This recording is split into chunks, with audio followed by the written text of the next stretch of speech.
When I first read about Teenage Mutant Ninja Turtles Smash Up in Nintendo Power, I was hyper excited. The game was marketed as Super Smash Bros., but with characters from Ninja Turtles. That's taking two things that I love and mixing them together. Unfortunately, the marketing scheme would have been more accurate if it had read Super Smash Bros., but with characters from Ninja Turtles and with 75% of the content removed. I hate this game. It's lazy, it's cheap, it's annoying, and it sucks! But hey, I might as well explain why.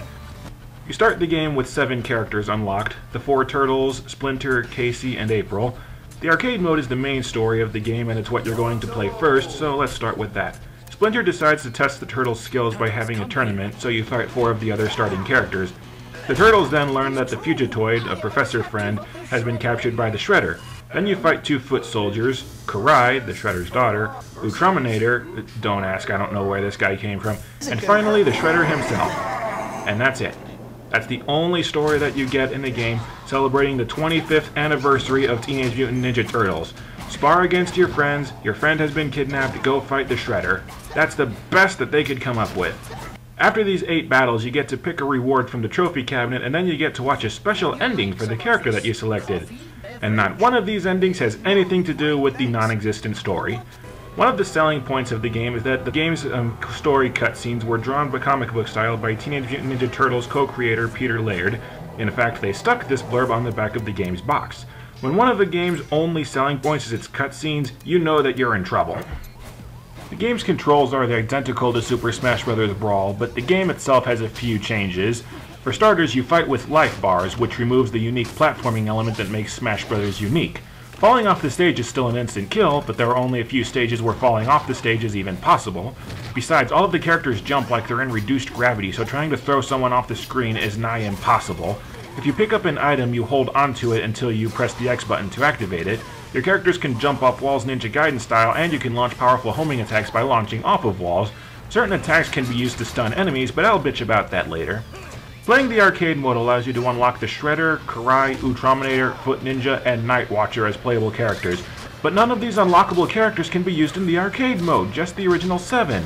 You'll play the arcade mode with all 7 characters to see the different ending cutscenes, but there aren't any rewards for beating the arcade mode again after that. There's no incentive to go back and replay the arcade mode unless you're bored and in dire need of something to do.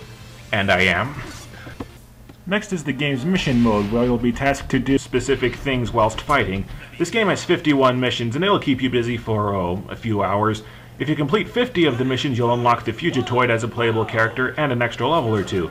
But again, there's no prize for replaying the missions after you've beaten them one time. You'll play them once, and then forget about them. Next is the game's survival mode, where you'll fight enemy after enemy until you defeat 100 foes.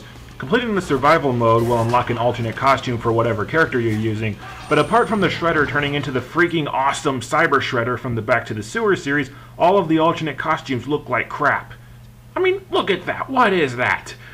Oh, and you know how in Super Smash Bros. Brawl there are 6 or so skins for each character so that you can differentiate between players if more than one person chooses the same character? Smash Up's response to that is to put a glowing aura around your character, the color of which you get to choose before the fight starts. Computers have white auras, and I have mine set to a cool Decepticon purple, and I'll admit that these auras allow you to differentiate between characters at a glance, but the neon lights are so gaudy that it makes the game look awful, and you can't turn them off. Ever! The game has a tournament mode, but you're not allowed to put any computer players in a tournament. Every single entrant in a tournament has to be human. What the hell kind of crap is that? In Brawl, you can place as many computer characters in a tournament as you want, and you can have up to 30 fighters at once. In Smash Up, you're only allowed to have up to 8 entrants per tournament, and each of them has to be a human. I can't even fathom convincing 8 people to play this game for long enough to arrange a tournament when everyone would rather just play Brawl. Crap, I'm not even halfway through the review and I'm almost out of game modes to talk about. There are 6 mini-games which are mildly amusing. Pizza Party is a clone of Smash Bros. Break the Targets, only with crappy hit detection. Proceed, you have to run to the end of an obstacle course suspended over a bottomless pit. Climb, you have to climb to the top of a tall shaft. In Dodge the Kunai, you have to avoid daggers that are thrown at you from the edges of the screen. In Stay Alive, you have to jump along disappearing blocks. And in Busting Blocks, I have no idea how you play this game. It's while you're playing these games that you realize that this game's jumping mechanics are freaking weird. Like I said, every character jumps like they're in reduced gravity, and none of the characters have the third jump attack that pretty much every character in the Smash Bros. Games has. The whacked out jumping controls and mechanics make most of these minigames not particularly fun to play. Playing these minigames will earn you shells, and what do you do with those shells? You can go to a shooting gallery and launch them at targets to assemble one figurine of each playable character. That's it. Collecting shells will also unlock some bonus content, but that's all. What's the point? Wait, I'm sorry, there's one more thing that you can do with your shells. You can purchase parts to assemble trophies, and then you can give away the trophies you've assembled as prizes for online tournaments.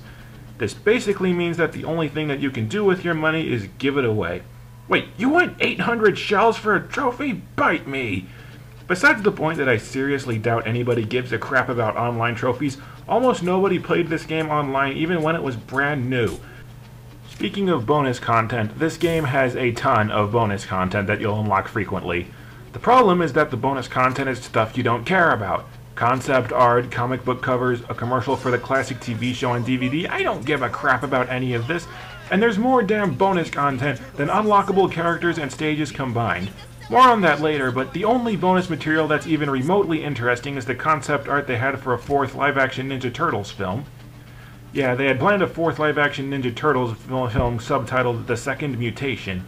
The premise of the movie was that the Turtles and Splinter all had traces of the ooze left in their bodies, and that they further mutated as a result.